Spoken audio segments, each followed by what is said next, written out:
Mr. Duniho, would you please describe to the court your education?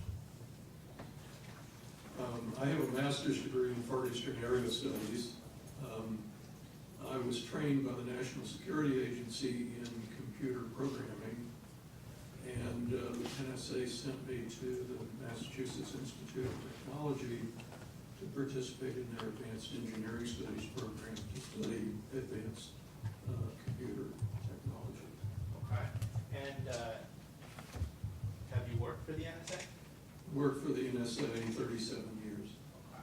Okay. Have you ever been admitted as an expert witness in any other proceeding?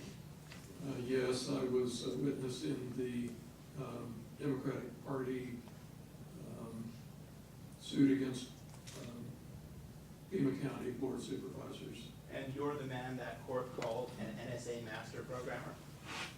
Yes. At NSA, I had the designation before I retired as Master Computer Scientist.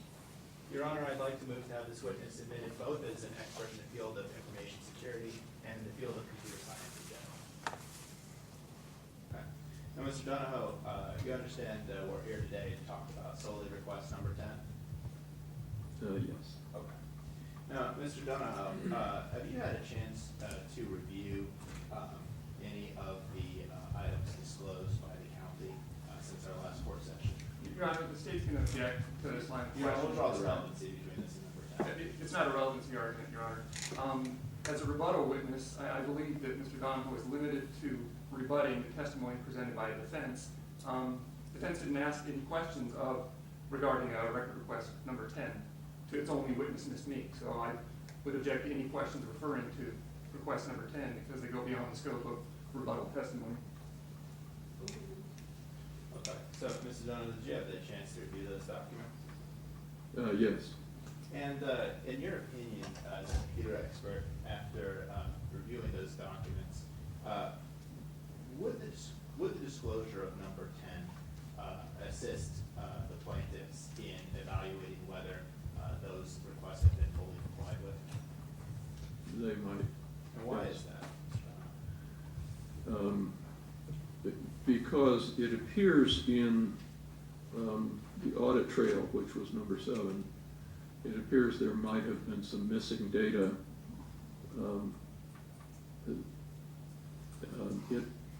It also appears that possibly the database was programmed externally to Santa Cruz County, and number 10 deals with network connections and might give some information about whether anybody outside of Santa Cruz County had access to the central count computer. Okay. And so now let's get to the rebuttal issue, as the defense has pointed out. Ms. Meek, when she was on the stand, testified as to the logic and accuracy test. Explain what that was a little bit. Can you tell us if the granting of request number 10 would provide something that the logic and accuracy test would not? Yes. The logic and accuracy test only tells you that somebody programmed the database so that it has the correct races and candidates in the database on a particular day, namely the day that the Secretary of State did the logic and accuracy test. Unfortunately, because the computer is a black box, that doesn't tell you anything about what happened on election day. It only tells you that the computer was working a week or so before the election. And it's entirely possible for somebody to program the database so that it does one thing during the logic and accuracy test and something different on election day.